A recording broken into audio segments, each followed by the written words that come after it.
নমস্কার ভক্তরা, জয় শ্রীকৃষ্ণ। রাধে রাধে ভক্তরা। 1 ডিসেম্বর 2025 সোমবার মোক্ষদ একাদশী ব্রত, অগ্রহায়ণ মাসের শুক্লপক্ষের একাদশী ব্রত। মোক্ষদ একাদশী ব্রত সারা পৃথিবীর সকল স্থানে পালন করতে হবে একই দিনে ব্রত। 1 ডিসেম্বর 2025 সোমবার সকলে আপনারা পালন করবেন এই মোক্ষদ একাদশী ব্রত। আজকে আমরা মোক্ষ একাদশী ব্রতের মাহাত্ম্য কথা। তো এই ব্রত অত্যন্ত মাহাত্ম্যপূর্ণ, কারণ এই ব্রত দিনে গীতা জয়ন্তী মহামহোৎসব সারা বিশ্বে উদযাপন করা হয়ে থাকে, পালন করা হয়ে থাকে। কারণ এই দিনে পরম পুরুষোত্তম ভগবান শ্রীকৃষ্ণ গীতার জ্ঞান দান করেছিলেন অর্জুনকে উদ্দেশ্য করে। সমগ্র জগৎবাসীর উদ্দেশ্যে, আমাদের উদ্দেশ্যে শ্রীমদ্ ভগবদ্ গীতার জ্ঞান প্রদান করেছিলেন। তো সেই কারণে এই দিনটি, এই তিথি অত্যন্ত মাহাত্ম্যপূর্ণ।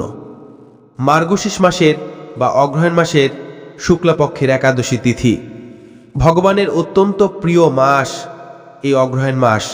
মাসানা মার্গশীর্ষ অহম, শ্রীমদ্ ভগবদ্ গীতায় ভগবান উল্লেখ করেছেন যে সমস্ত মাসের মধ্যে আমি হচ্ছি মার্গশীর্ষ বা অগ্রহায়ণ মাস। তো এই অগ্রহায়ণ মাসে ভগবান গীতার জ্ঞান প্রদান করেছিলেন। আর এই অগ্রহায়ণ মাসের যেই দিনে ভগবান গীতার জ্ঞান প্রদান করেছিলেন সেই একাদশী তিথি হচ্ছে এই মোক্ষদ একাদশী তিথি। অত্যন্ত মাহাত্ম্যপূর্ণ। আপনারা সকলে অবশ্যই মোক্ষদ একাদশী ব্রত সঠিকভাবে পালন করবেন। সারা পৃথিবীর সকল স্থানে একই দিনে ব্রত, সোমবার 1 ডিসেম্বর। শুধুমাত্র যারা নিউজিল্যান্ডে রয়েছেন সেক্ষেত্রে ব্রত মঙ্গলবার ডিসেম্বরের 2 তারিখ, কিন্তু সারা পৃথিবীর বাদবাকি সকল স্থানেই ব্রত একই দিনে সোমবার 1 ডিসেম্বর। আপনারা সকলে সঠিকভাবে এই মোক্ষদ একাদশী ব্রত পালন করবেন। এই একাদশী ব্রত কিভাবে পালন করতে হবে, একাদশী ব্রতের বিধি নিয়ম, একাদশীতে কি কি গ্রহণ করা যাবে, কি কি বর্জনীয়, একাদশী ব্রতের সংকল্প মন্ত্র, পারণ মন্ত্র, এই সকল বিষয় কিন্তু আমাদের বিস্তারিত আলোচনা রয়েছে, আপনারা দেখে নেবেন। তো একাদশী ব্রতের আগের দিন রাত 11:30 মধ্যে অন্নপ্রসাদ বা রুটি প্রসাদ গ্রহণ করে দন্তমার্জন করে নেবেন। একাদশীতে সকল প্রকার অবিশস্য বর্জন করতে হবে, পঞ্চরূপিশিষ্য বর্জন। এবং একাদশীতে যাদের পক্ষে নির্জল উপবাস করা সম্ভব সেটি সর্বোত্তম। যদি সম্ভব না হয় আপনারা ফল জল আদি গ্রহণ করে প্রত্যেকটি একাদশী প্রতিপালন করতে পারেন, কিন্তু অবশ্যই সকল প্রকার অবিশস্য বর্জন করবেন। একাদশীতে কাউন, শ্যামাদানা, কিনোয়া, বাজরা, চিয়াসিড, ওটস বা কুয়েট প্রভৃতি বর্জনীয়, কারণ এগুলি রবি শস্যের অন্তর্ভুক্ত। একাদশীতে ছোলাও বর্জনীয়। তো সকল প্রকার অবিশস্য বর্জন করবেন। কি কি গ্রহণ করা যাবে? একাদশী সকল প্রকার ফলমূল গ্রহণ করতে পারবেন। ফল, জল, দুধ, কাজু বাদাম, কাঠবাদাম, বাদাম সেদ্ধ, আলু সেদ্ধ, মিষ্টি আলু সেদ্ধ, আলো বাদাম হুর, আলো কুমড়া সবজি, সাবুদানা ফ্রাই, সাবুদানার পায়েস, আলুর পায়েস, আলুর চিপস প্রভৃতি গ্রহণ করতে পারবেন। তবে ক্ষেত্রে সবজি পায়েস, চিপস রান্নার ক্ষেত্রে অবশ্যই বিশুদ্ধ ঘি বা বিশুদ্ধ সূর্যমুখী তেল ব্যবহার করতে পারবেন। এবং একাদশীতে আপনারা একাদশী ব্রত পালন করে বেশি বেশি হরিনাম জপ করবেন, প্রাতস্থান করতে পারেন, মঙ্গল আরতি করতে পারেন, ভগবানের সেবার্চনাদি করতে পারেন। ভগবানের চরণ কমল একাদশীতে ভগবানের চরণে সকানে তুলসীপত্র পুষ্প অর্পণ করবেন এবং তুলসীতে জলদান, তুলসী পরিক্রমা, তুলসারতি প্রভৃতি করবেন। একাদশী দ্বাদশী রবিবার প্রতিদিনই তুলসীতে জলদান করতে হবে, এটি শাস্ত্র সিদ্ধান্ত। যারা নিষেধ করে, যারা বলে যে একাদশীতে জলদান করা যায় না, রবিবারে জলদান করা যায় না, অনেকেই বলে থাকে, কিন্তু তারা আজ পর্যন্ত কোনোদিনও শাস্ত্র প্রমাণ খুলে দেখাতে পারেনি।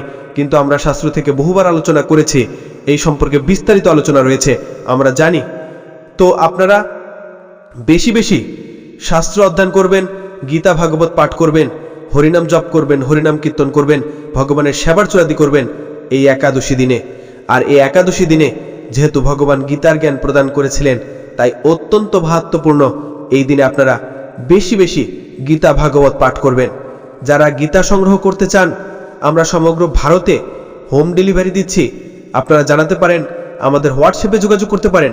শ্রীমদ্ ভগবদ্ গীতা, শ্রীমদ্ ভাগবত, এই সকল লীলাপুর বিজয় কৃষ্ণ গ্রন্থ, একাদশী মাহাত্ম্য, নামহট্ট, পরিচয়, চৈতন্য ভাগবত, চৈতন্য মঙ্গল, রামায়ণ, মহাভারত প্রভৃতি সকল গ্রন্থই আপনারা ঘরে বসেই বাড়িতে বসেই পেতে পারেন। আপনারা জানাবেন আমাদের হোয়াটসঅ্যাপে, তাহলে আমরা শ্রীধাম মায়াপুর থেকে সমগ্র ভারতে হোম ডেলিভারি দিয়ে থাকি। এছাড়াও কিন্তু গীতা জয়ন্তীতে গীতা দানের অনেক মাহাত্ম্য রয়েছে, তাই যারা গীতা দানে অংশগ্রহণ করতে চান শ্রীধাম মায়াপুর থেকে, শ্রীধাম মায়াপুর সংকীর্তন বিভাগ থেকে যারা শ্রীমদ্ ভগবত গীতা দানে অংশগ্রহণ করতে চান সেই সুযোগ রয়েছে, আপনারা জানাতে পারেন। সেক্ষেত্রে আপনাদের পরিবারের সকলের নাম গোত্র লিখে দিতে পারেন। সেক্ষেত্রে আপনাদের পরিবারের সকলের নাম গোত্র উচ্চারণ করে গীতা জয়ন্তীর দিনে যে মহাযজ্ঞ হয়ে থাকে মায়াপুরে, সেদিন আহুতি প্রদান করা হবে এবং আপনাদের নামে বিশেষ প্রার্থনা করা হবে। তো যদি কেউ একটি গীতা দান করতে চান বা 10টি গীতা বা 100 গীতা দান করতে চান, আপনি যত গীতা দান করতে চান আমাদেরকে জানাতে পারেন। আপনি সেই গীতা দান সেবা অংশগ্রহণ করতে পারেন এবং এই গীতা দান করার ফলে আপনি যেরকম বিশেষভাবে উপকৃত হবেন, আপনি ভগবানের বিশেষ কৃপা লাভ করবেন এবং পরবর্তীতে আপনার পরায়ণের পর ভগবত ধামে ফিরে যেতে পারবেন। আপনার পূর্বপুরুষ পিতৃপুরুষেরও মুক্তি লাভ করতে পারবেন। এবং আপনি যে গীতা দান করছেন সেই গীতাটি কাকে প্রদান করা হচ্ছে? আপনি তো সেই গীতা দান করছেন, তো সেই গীতাটি শ্রীধাম মায়াপুর থেকে ইসকনের অন্যতম জিবিসি দীক্ষাগুরু ছিল জয়পতাকা স্বামী গুরু মহারাজের নির্দেশক্রমে এবং ছিল ভক্তি বিজয় ভাগবত স্বামী মহারাজের তত্ত্বাবধানে এই গীতাটি দান করা হচ্ছে। কাকে? ধরুন আপনি 10টি গীতা দান করেছেন, আর অনেক ভক্তরা শত শত সহস্র গীতা দান করেছে, তো সেই সকল গীতা তাদেরকে দান করা হচ্ছে যাদের শ্রীমদ্ ভগবত গীতা সংগ্রহ করার মতো সে সামর্থ্য নেই। তো সেই কারণে বিভিন্ন বিদ্যালয়ে, কলেজে, ইউনিভার্সিটিতে, বিভিন্ন জেলে এবং অসম, মেঘালয়ের বিভিন্ন প্রত্যন্ত অঞ্চলে বিভিন্ন দরিদ্র জনগোষ্ঠীর মাঝে বিনামূল্যে বিতরণ করা হচ্ছে। প্রতি বছর শ্রীধাম মায়াপুর থেকে 20 সহস্র 30 সহস্র শ্রীমদ্ ভগবত গীতা বিনামূল্যে বিতরণ করা হয়ে থাকে। তো সেই কারণে আপনি যে গীতাদান সেবা অংশগ্রহণ করবেন সেটির দ্বারা অন্য আরেকজন উপকৃত হতে পারবে, সে তখন শ্রীমদ্ ভগবত গীতা পাঠ করতে পারবে, তখন কিন্তু ভগবান আপনার প্রতি অত্যন্ত প্রসন্ন হবেন। তো যাদের পক্ষে সম্ভব গীতাদান হিসেবে অংশগ্রহণ করা, সেটি অংশগ্রহণ করতে পারেন, গীতা দান করতে পারেন, অথবা আপনার বাড়ির জন্য গীতা সংগ্রহ করতে পারেন, অথবা আপনি ভাবতে পারেন যে আপনার প্রতিবেশীর জন্য আপনি 5টি গীতা সংগ্রহ করবেন। তো শ্রীমদ্ ভগবত গীতা যথার্থ আপনি 5টি গীতা সংগ্রহ করবেন, আমাদেরকে জানাতে পারেন। আমরা 5টি গীতা 10টি গীতা আপনাদেরকে পাঠাতে পারবো। এবং এই গীতা জয়ন্তী উপলক্ষে কিন্তু শ্রীমদ্ ভগবত গীতার উপর বিশেষভাবে ডিসকাউন্ট রয়েছে। আমরা সমগ্র ভারতে কিন্তু হোম ডেলিভারি দিয়ে থাকি। আমাদের হোয়াটসঅ্যাপ নাম্বারে যোগাযোগ করবেন। তো এই একাদশী ব্রত আপনারা সঠিকভাবে পালন করবেন। একাদশী ব্রতের পর দিন সকালে পালনের নির্দিষ্ট সময়ের মধ্যে অন্ন প্রসাদ বা রুটি বা ছাতু বা চিরা যে কোনো প্রকার অবিশস্য গ্রহণ করে একাদশী ব্রতে পালন করবেন। তো এইভাবে আপনারা সকলে এই মোক্ষা একাদশী ব্রত পালন করে ভগবানের বিশেষ কৃপা লাভ করতে পারেন। এবং এই ব্রতের আরেকটি বিশেষ তাৎপর্য রয়েছে যে আপনার পূর্বপুরুষ পিতৃপুরুষেরা মুক্তি লাভ করতে পারবে যদি আপনি সঠিকভাবে এই ব্রত পালন করে ব্রতের পূর্ণ ফল আপনার পিতার উদ্দেশ্যে বা আপনার পূর্বপুরুষ পিতৃপুরুষদের উদ্দেশ্যে অর্পণ করেন। এর মাহাত্ম্য কথা আমরা শ্রবণ করব এই মুখ্যা একাদশী ব্রত মাহাত্ম্য থেকে। এবং কিভাবে আপনার পূর্বপুরুষদের উদ্দেশ্যে অর্পণ করবেন, সেক্ষেত্রে একাদশী ব্রত পালন করে একাদশী ব্রতের পরদিন সকালে পারণের পূর্বে ভগবানের কাছে প্রার্থনা করবেন, হে ভগবান, আমি এই ব্রতের পূর্ণ ফল আমার পূর্বপুরুষদের উদ্দেশ্যে বা আমার পিতার উদ্দেশ্যে, যিনি গত হয়েছেন, আপনার পিতা গত হয়েছেন, সে পিতার উদ্দেশ্যে, পূর্বপুরুষ আপনার পিতৃক মাতৃকুলের উদ্দেশ্যে আপনি অর্পণ করতে পারেন। ভগবানের প্রার্থনা করে কেউ চাইলে মন্ত্র উচ্চারণ করতে পারেন। ইদম মোক্ষদা একাদশী ব্রত ফলম সার্বে শাম ও মূত্র অমুক নাম অর্পণমস্তু, এই মন্ত্র উচ্চারণ করে আপনি সেই ব্রতের পূর্ণ ফল অর্পণ করতে পারেন। আমরা এই মোক্ষদা একাদশী ব্রত মাহাত্ম্য কথা শ্রবণ করব এবং এই মাহাত্ম্য থেকে আমরা জানতে পারবো যে কিভাবে এই একাদশী ব্রত পালনের পূর্ণ ফল পিতৃপুরুষদের উদ্দেশ্যে অর্পণ করলে আপনার পিতৃপুরুষেরাও মুক্তি লাভ করতে পারেন। মোক্ষদা একাদশী ব্রত মাহাত্ম্য। যুধিষ্ঠির বললেন, হে বিষ্ণু, আপনাকে আমি বন্দনা করি। আপনি ত্রিলোকের সুখদায়ক, বিশ্বেশ্বর, বিশ্বপালক, পুরুষোত্তম। আমার একটি সংশয় আছে, অগ্রহায়ণ মাসের শুক্লপক্ষের যে একাদশী তার নাম কি, বিধি বা কি, ও কোন দেবতা এই একাদশীতে পূজিত হন তা আমায় বলুন। শ্রীকৃষ্ণ বললেন, হে মহারাজ, আপনি উত্তম প্রশ্ন জিজ্ঞাসা করেছেন, যার মাধ্যমে আপনার যশ চতুর্দিকে বিস্তৃত হবে। এখন এই একাদশীর কথা আমি বর্ণনা করছি, যা শোনামাত্রই বাজবেদ যজ্ঞের ফল লাভ হয়। অগ্রহায়ণ মাসের শুক্লপক্ষের একাদশী মোক্ষদা নামে পরিচিত, সর্বপাপাহীন ও ব্রত মধ্যে সর্বশ্রেষ্ঠ। এই একাদশীর দেবতা শ্রী দামোদর। তুলসী মঞ্জরি, ধূপ, দীপ ইত্যাদি উপচারে শাস্ত্রবিধি অনুসারে শ্রী দামোদরের পূজা করতে হবে। পূর্ব বর্ণিত বিধি অনুযায়ী দশমী ও একাদশী পালন করতে হবে। এই উপবাস দিনের স্তব, স্তুতি, নিত্যগীত আদিসহ রাত্রি জাগরণ করা কর্তব্য। হে মহারাজ, প্রসঙ্গক্রমে একটি অলৌকিক কাহিনী আমি বলছি। মনোযোগ দিয়ে এই ইতিহাস শ্রবণ মাত্রই সর্বপাপ দূরীভূত হয়। যে পিতৃপুরুষেরা নিজ নিজ পাপে নিম্নজনে প্রাপ্ত হয়েছেন, এই ব্রত পালনের পূর্ণফল বিন্দুমাত্র তাদেরকে দান করলে তারাও মুক্তি লাভের যোগ্য হন। কোনো এক সময় মনোরম চম্পকনগরে বৈখানস নামে এক রাজা ছিলেন। তিনি ছিলেন সমস্ত বৈষ্ণব সদ্গুণে বিভূষিত। প্রজাদের তিনি পুত্রের মতো পালন করতেন। তার রাজ্যে বহু বেদজ্ঞ ব্রাহ্মণ বাস করতেন। রাজ্যের সকলেই ছিল বেশ সমৃদ্ধশালী। একবার রাজা স্বপ্নে দেখলেন যে তার পিতা নরকে পতিত হয়েছেন। তা দেখে তিনি অত্যন্ত বিস্মিত হলেন।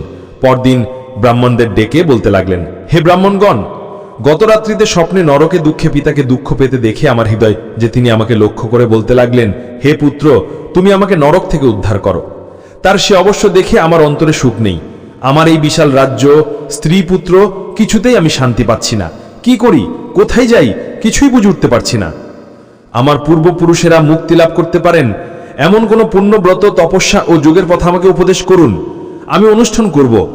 আমার মতো পুত্র বর্তমান থাকা সত্ত্বে যদি পিতামাতা পূর্বপুরুষেরা যদি নরকে দুঃখ ভোগ করতে থাকেন, তবে সে পুত্রীর কি প্রয়োজন? ব্রাহ্মণগণ বললেন, হে মহারাজ, আপনার রাজ্যের কাছেই মহর্ষি পর্বতমুনির আশ্রম রয়েছে। তিনি ত্রিকালজ্ঞ। তার কাছে আপনার মুক্তির উপায় জানতে পারবেন। ব্রাহ্মণদের উপদেশ শ্রবণ করে মহাত্মা বৈখানস তাদের সঙ্গে নিয়ে সেই পর্বতমুনির আশ্রমে গমন করলেন। তারা দূর থেকে ঋষিবরকে ষষ্ঠাঙ্গ প্রণাম করে তার কাছে গেলেন। মণিবর রাজার কৌশল কুমার্তা জিজ্ঞাসা করলেন। রাজা বললেন, হে প্রভু, আপনার কৃপায় আমার সবই কুশল। তবে আমি একদিন স্বপ্নযোগী পিতার নরক দুঃখ শুনে অত্যন্ত দুঃখিত, চিন্তাগ্রস্ত হয়েছি। হে ঋষিবর, কোন পুণ্যের ফলে তিনি সেই অবস্থা থেকে মুক্তি পাবেন তার উপায় জানতে আপনার শরণাগত হয়েছি। রাজার কথা শুনে পর্বতমুনি কিছুক্ষণ ধ্যানস্থ হয়ে বললেন, হে মহারাজ, পূর্বজন্মে তোমার পিতা অত্যন্ত কামাচারী হওয়ায় তার এরকম অধোগতি লাভ হয়েছে। এখন এই পাপ থেকে মুক্তির উপায় বর্ণনা করছি। অগ্রহায়ণ মাসের শুক্লপক্ষের মোক্ষদা একাদশী ব্রত পালন করে সে পুণ্যফল পিতাকে প্রদান করো। সেই পুণ্য প্রভাবে তোমার পিতার মুক্তি লাভ হবে। মুনির কথা শোনার পর রাজা নিজ গৃহে ফিরে এলেন। সেই পবিত্র তিথির আবির্ভাবে তিনি স্ত্রী পুত্রাদি সহ যথাভীতি মোক্ষদা একাদশী ব্রত পালন করলেন। ব্রতের পুণ্যফল পিতার উদ্দেশ্যে প্রদান করলেন। ওই পুণ্যফল দানের সঙ্গে সঙ্গে আকাশ থেকে পুষ্পবৃষ্টি হতে লাগল। হে পুত্র, তোমার মঙ্গল হোক। এ বলতে বলতে বৈখানস রাজার পিতা নিরয় থেকে মুক্ত হয়ে স্বর্গে গমন করলেন। হে মহারাজ, যুধিষ্ঠির যেই ব্যক্তি এই মঙ্গলদায়নী মোক্ষদা একাদশী ব্রত পালন করে তার সমস্ত পাপ বিতরিত হয় এবং প্রয়ালের পর মুক্তি লাভ করে। এই ব্রতের পুণ্য সংখ্যা আমিও জানি না। চিন্তামণির মতো এই ব্রতটি আমার অত্যন্ত প্রিয়। এই ব্রত কথা যিনি পাঠ করেন এবং যিনি শ্রবণ করেন উভয়েই বাজপেয় যজ্ঞের ফল প্রাপ্ত হন। তো এই হচ্ছে মোক্ষদা একাদশী ব্রত মাহাত্ম্য কথা। অত্যন্ত মাহাত্ম্যপূর্ণ এই একাদশী ব্রত আপনারা সকলেই সঠিকভাবে পালন করুন। এখন আমরা এই মোক্ষদা একাদশী ব্রতের সারা বিশ্বের পারনারী সময়সূচি প্রদান করছি। সারা বিশ্বের 154টি স্থানের পরদিন সকালের পারনারী সময়সূচি এখানে রয়েছে। একাদশীর তারিখ এবং একাদশী ব্রতের পরদিন সকালে পারনারী সময়সূচি। স্বাভাবিকভাবে যেদিন একাদশী ব্রত পালন করা হবে তার পরদিন পালন করতে হবে। মোক্ষদা একাদশী গুরু আধ্যাত্মিক বার্তা। মোক্ষদা একাদশী কেবল বাহ্যিক উপবাস নয়, এটি মানুষের ভেতরের চেতনাকে জাগ্রত করার এক আধ্যাত্মিক প্রক্রিয়া। এই ব্রত আমাদের শেখায় যে মানব জীবনের মূল লক্ষ্য হল আত্মিক মুক্তি, জাগতিক ভোগ নয়। খাদ্য বর্জন এবং ইন্দ্রিয় সংযমের মাধ্যমে ভক্ত তার মনকে জাগতিক আসক্তি থেকে বিচ্ছিন্ন করে ঈশ্বরের প্রতি নিবিদ্ধ করার সুযোগ পায়। গীতা পাঠের মাধ্যমে জ্ঞান এবং হরিনাম জপের মাধ্যমে ভক্তি, এই দুটি প্রধান পথের মাধ্যমে ভক্ত তার মুক্তির পথ সুগম করে। এই দিনে ঈশ্বরের আরাধনা আমাদের স্মরণ করিয়ে দেয় যে আমরা দেহ নয়, আমরা আত্মা এবং আমাদের প্রকৃত নিবাস হল ভগবানের ধাম। মোক্ষদা একাদশী হল ভগবান কেশবের অধিষ্ঠাত্রীদের প্রতিষ্ঠিত এক পবিত্র উপবাস তিথি, যা পালন করা হয় শুক্লপক্ষে। স্মার্ট, গোস্বামী, নিমবার্গ ও ইস্কন সকল মতানুসারী এই তিথির বিশেষ মাহাত্ম্য রয়েছে। 2025 সালে মোক্ষদা একাদশী পালিত হবে রোজ সোমবার 1 ডিসেম্বর 2025 তারিখে, যা বাংলা 16 অগ্রহায়ণ 12:32। ইস্কন মধ্যে পরের দিন পালন করতে হবে ভোর 6:24 থেকে সকাল 9:19 মধ্যে। আর স্মার্ট, গোস্বামী ও নিম্বার্ক মতে পালনের সময় সূর্যোদয় থেকে সকাল 10:19 মধ্যে নির্ধারিত। মোক্ষদা একাদশী ব্রত হল মানব জীবনের চূড়ান্ত গন্তব্য মোক্ষ লাভের এক নিশ্চিত পথ। এই ব্রত আমাদের পাপসমূহকে বিনাশ করে, পূর্বপুরুষদের আত্মার শান্তি প্রদান করে এবং সর্বোপরি ভগবান শ্রীকৃষ্ণ ও দেবী লক্ষ্মীর অপার কৃপাধারা নিয়ে আসে। যে ভক্ত সম্পূর্ণ নিষ্ঠা, সংযম এবং ভক্তির সাথে এই 3 দিনের ব্রত পালন করেন, তিনি নিশ্চিতভাবে ইহলোকে সুখ ও সমৃদ্ধি লাভ করেন এবং মৃত্যুর পর বৈকুণ্ঠের পথে অগ্রসর হন। এই পবিত্র তিথি আমাদের জীবনের প্রতিটি কর্মকে ধর্মের পথে চালিত করার এবং ঈশ্বরের প্রতি নিঃস্বার্থ প্রেম ও সমর্পণের শিক্ষা দেয়। প্রিয় বন্ধুরা, ভিডিওটি দেখে যদি ভালো লেগে থাকে এবং উপকৃত হয়ে থাকেন তাহলে অবশ্যই একটি লাইক করবেন, এতে আমরা নতুন ভিডিও বানানোর জন্য অনুপ্রেরণা পাই। আর কমেন্টে শ্রদ্ধা ও ভক্তি ভরে একবার অবশ্যই লিখবেন জয় শ্রীকৃষ্ণ, রাধে রাধে। এরকম তথ্যমূলক ভিডিও নিয়মিত পেতে আমাদের চ্যানেলটিকে সাবস্ক্রাইব করে পাশে থাকা বেল বাটনটি অন করে রাখবেন, যাতে এরকম তথ্যমূলক গুরুত্বপূর্ণ ভিডিও আপনারা নিয়মিত দেখতে পারেন। সকলে ভালো থাকবেন, সুস্থ থাকবেন, আপনার উপর ঈশ্বরের কৃপা সদা বর্ষিত হোক। জয় শ্রীকৃষ্ণ, রাধে রাধে।